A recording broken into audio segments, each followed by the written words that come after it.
All right, so Zay and we need to have a chat with you about argumentative writing.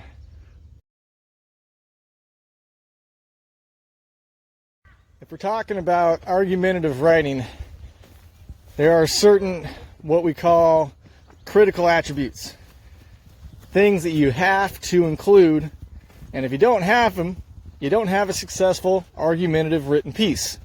Hence, critical. All right, we know we've talked about critical attributes when we talked about narrative writing and when we talked about explanatory writing, so this is nothing new. The critical attributes of argumentative writing are a claim,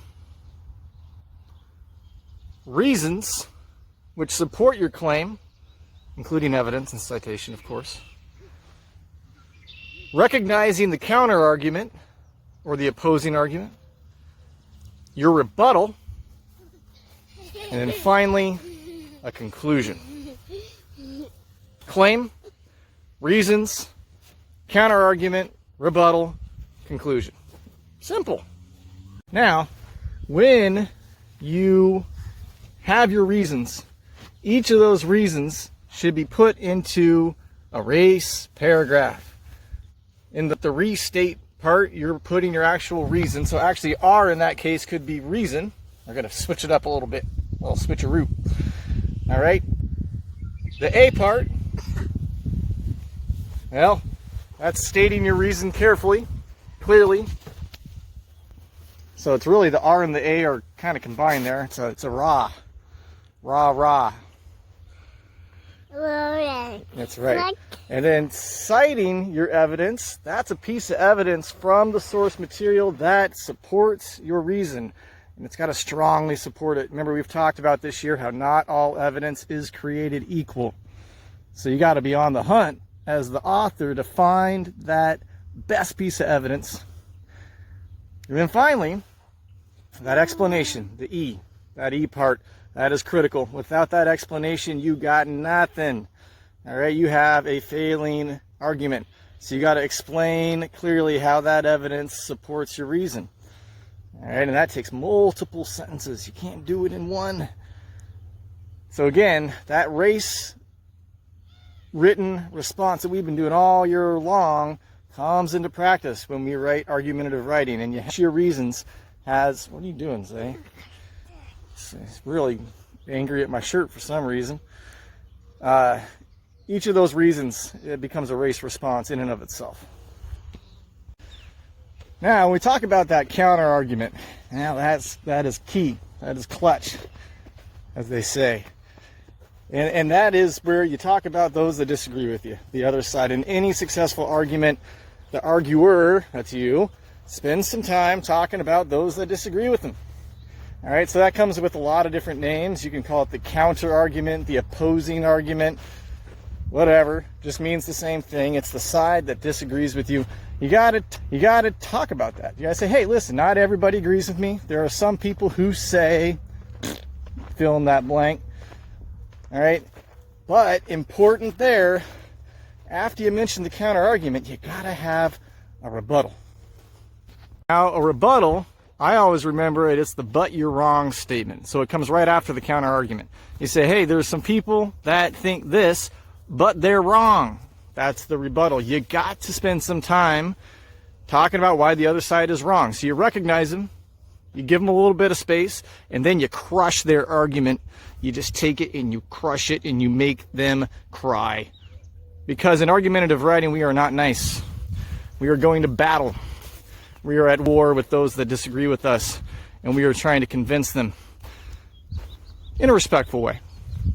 Use nice words, but your writing needs to be firm and concise and convincing. All right? And that rebuttal is where that happens. You recognize the other side, and then you tell them why they are wrong, and you insert some more evidence to support you. All right? So that rebuttal is critical, especially in 7th grade. You know, we're not taking the SBA this year, but had you taken the SBA and had you been assigned an argumentative paper, if you don't have the rebuttal in 7th grade, you cannot pass. Therefore, it is a, wait for it, critical attribute.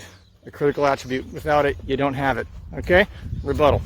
Final part is the conclusion. Now, conclusions can be challenging, but they're essential. They're critical. You got to have it. All right, so I'm going to give you a couple hints here. First of all, go back to your claim. All right, you can use a nice transition phrase like in conclusion or ultimately, and then you just go back and you restate that claim in different words. Don't just copy and paste it from your intro. Put it in different words. Say it in a different way. Okay. I would recommend going back to your hook. What did you have for your hook? Go back. Mention it again. All right, and we've talked about in my class how that favorite hook of mine is describing a situation. The imagine you are statement. Remember that when we talked about Amelia Earhart. Well, go back to that imaginatory. Did I just make up a word? Go back to that scenario that you came up with in your introduction and revisit it in your conclusion. It's going to be a nice, easy trick to have a successful conclusion. All right, so revisit your claim, revisit your hook, and then in an argument, you got to have a call to action. It's a critical attribute. You got to tell your reader what to do with the information. And remember, in argument, you're in control. You are being respectful, but you're being firm. You are right. And you're going to... So in this particular assignment that you're being given about TikTok, you got to go tell your reader to go do something about the topic, this app called TikTok.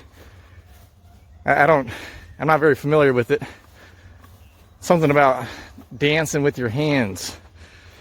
Well, anyway, there's some small hints for you on this assignment. Just take it step by step. I included all the necessary information for you. So go through those Scholastic tools, go through the guide that's on there. It literally takes you step by step through it. And you do need to produce a multi-paragraph argumentative response. And so you need to turn that in on Teams. I'm here to help. I set a due date of Tuesday, but if you need more time, the only way I'm going to know is if you communicate with me. So shoot me an email. You can call on Teams. Had a couple students do that already. Happy to take your calls. But let me know if you have questions or you're struggling in any way, and I'm here to help. All right? Still looking for that exit catchphrase. So I could use Kilgren out, but I don't know. That's not very original. So if you got a suggestion for my exit catchphrase, let me know. But for now, for lack of a better idea, Kilgren out.